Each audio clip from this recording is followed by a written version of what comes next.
अध्याय 31 कथाभाग। अलर्क पलायन करणार हे ओळखून सुबाहूने रात्रीचा पहारा काढून टाकला। राजा रातोरात घोड्यावर बसून वनात जाऊन एका रिकाम्या आश्रमात बसला।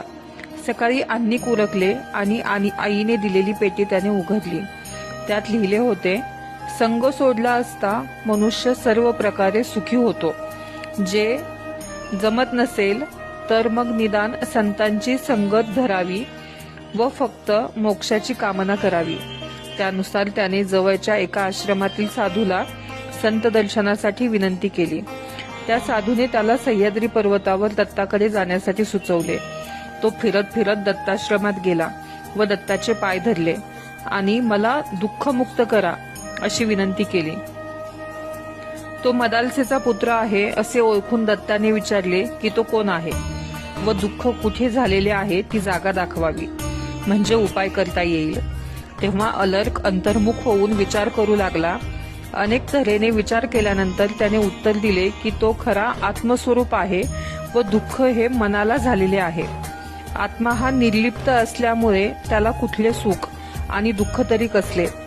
अज्ञानामुळे आपपरभाव निर्माण होतो आणि त्याचा परिणाम म्हणून काम, क्रोध, लोभ अशा वृत्ती उठतात।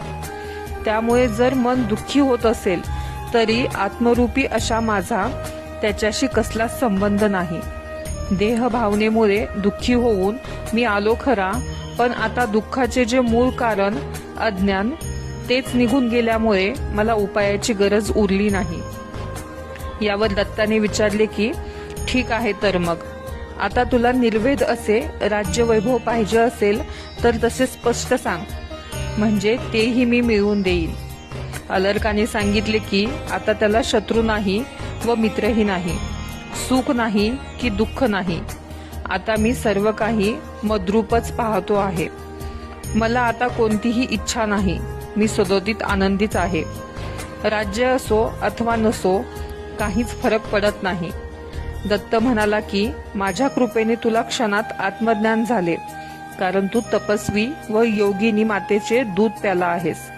जे जे दिसते व भासते तो सगळा मायेचा खेळ आहे हे जाण आणि माझे व परक्याचे असा भेद करणं सोड, म्हणजे मग तू मुक्तच आहेस।